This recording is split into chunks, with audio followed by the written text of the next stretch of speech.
One thing that I do with everyone in a practice perspective is a time audit. So we'll go through and we'll just say, hey, how many hours do you have available per week? And everyone has more than they say they do. And then you kind of break down your schedule.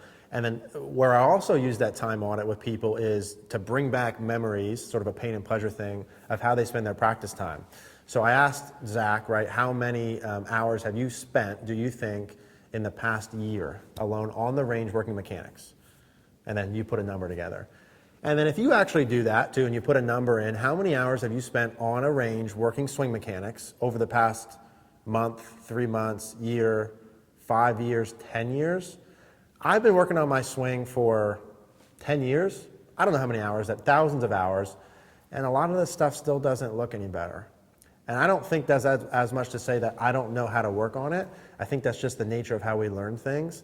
Now imagine let's just say I spent 1,000 hours last year on the range working on swing mechanics stuff. Not to say you shouldn't spend some time, but if I was going to spend 1,000 hours, and then how much better did my mechanics get? What if I would have spent 1,000 hours on ball control, on trajectory, on distance control, on making my miss better? Which person would you bet on in that scenario? I would take the person that did the skill thing. They still do mechanical stuff, but not that level of ratio. So Zach and I had a conversation about, here's the amount of time you spent in this area, and here's the results you got, right? And the reality is, we'll keep doing those same ratios, we're gonna keep getting the same results.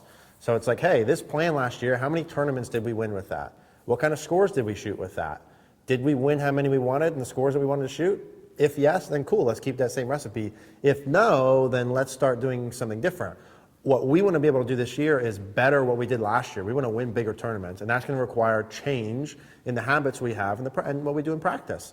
So we went through that time, and then he started to realize, yeah, okay, now maybe if I spent my time a little bit differently, I'm going to have to spend my time differently to get different results, and then here's some good ideas of how I can practice and spend my time on ball control. Okay. Started left, curved right, a foot. Now, you would phase this practice. This is going to be incredibly simple, but difficult. You would phase this practice just like anything else we do. Meaning, like, you start at a level 1 where it should be pretty easy, and then as soon as that gets easy, you make it harder, harder, harder. How do you make this harder? Well, we would switch clubs, right? Would be like the next part. We would switch targets. We would tighten the dispersion. So like maybe level 1 for you is, hey, with an 8-iron, can you hit 5 in a row at the same target in the same place, where it starts left, curves right, and finishes left, or within X amount of feet, right? Just can you do that? Yeah. And then, okay, now can you do start left, curve right, finish anywhere left. Then start left, curve right, finish within 30 feet every time. Mm-hmm. Then within 20 feet, then within 15 feet. And then do it with different clubs. And sooner or later, think about what you're doing in practice. Mm-hmm. Really, really good ball control. So today for us is just, can you do the same club like 5 times in a row? But then we got to do routines. Okay. So let's do one more with that, and let's get into our routines.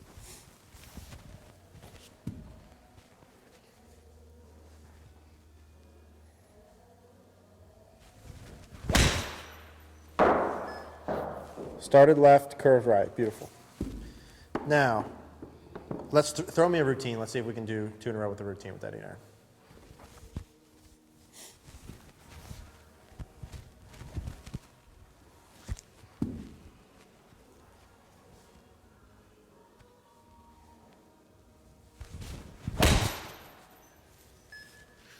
Started left, curved right, 4 feet. Beautiful.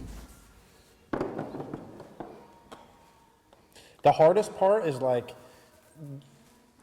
you have to equate this to like what you should be doing. Yeah. You know, even though you don't want, you know what I'm saying? Like, this is how. It's hard though. It is hard. It's hard.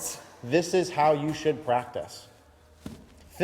Okay, in the past year alone, just the past 12 months, how many hours do you think you spent on a range working on mechanics?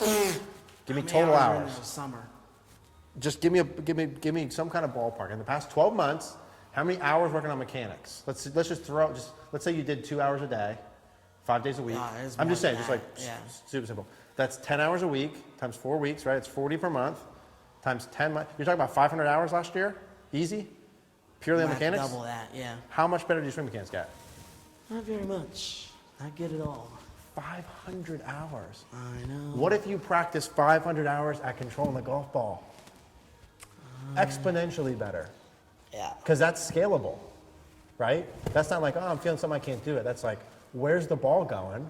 And then here's how you make it harder, and then just get better at that, skill-wise. Yeah. Because you can do it. Magically, I said, start left, curve right, and magically you're doing it. How is that possible? Because your boy's All-American. How is that possible for you to do with shitty mechanics? Because, I don't know. Exactly. Well, how are the mechanics if you can do it? You can produce the shot, by definition. They're not that bad. Okay. 500 hours. Think about how idiotic it would be this year to do that all over again.